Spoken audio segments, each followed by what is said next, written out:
বন্ধু বন্ধু আমার অনেক খিদে লাগছে, আমার কিছু খাইতে দে।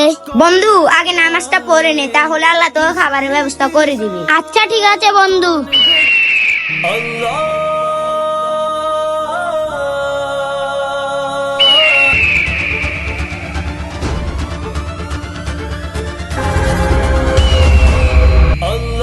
বন্ধু বন্ধু খাবার। বন্ধু তোকে তো কালকে বলে দিয়েছি খাবারের জন্য কি করতে হবে। ও আচ্ছা বন্ধু, তুই তো বলছিস নামাজ পড়তে হবে, তাহলে আল্লাহ আমাকে খাবার দিবে।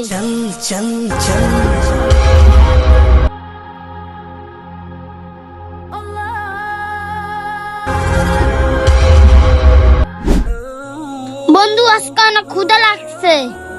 আরে বন্ধু তো নেই, যাই নামাজটা পড়ে আসি, খাবার তো আল্লাহ দিবে।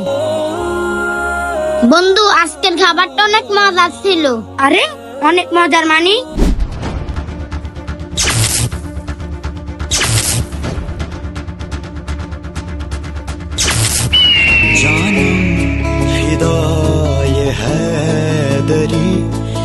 রিজিকের মালিক আল্লাহ। সবাই কমেন্ট বক্সে বলি আলহামদুলিল্লাহ।